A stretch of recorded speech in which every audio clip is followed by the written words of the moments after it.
2024 সালের ১ম থেকে শুরু করে একদম আমার প্রেগন্যান্সি জার্নিটা আমার অনেক বেশি স্ট্রাগলের সময় ছিল।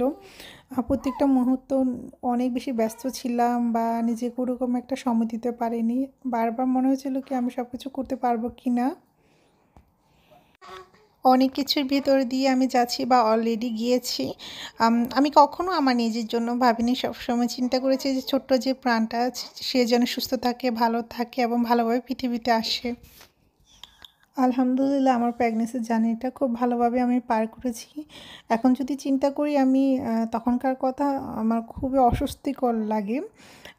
কীভাবে যে আমি পার করেছি। এই সময়টাতে আমার পরিবারের মানুষজন, আমার হাসব্যান্ড আমাকে যথেষ্ট সাপোর্ট করেছেন।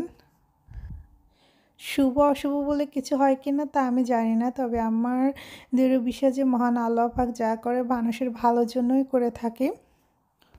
১ম থেকে শুরু করে একদম ম্যাটারনিটি অ্যাপ্লাই করা পর্যন্ত আমি খুব ব্যস্ত ছিলাম। আর এই যে ভিডিও ক্লিপটা আপনারা দেখতে পাচ্ছেন এটা বাবু যখন ৮ মাস পেটে তখনকার। একদিন হঠাৎ করেই খুব ইচ্ছে হলো যে শাড়ি পরি, আর বাইরে প্রচণ্ড গরম ছিল, ওয়েদারটা চমৎকার ছিল। তো সেজন্য শাড়ি পরে বাইরে চলে আসলাম।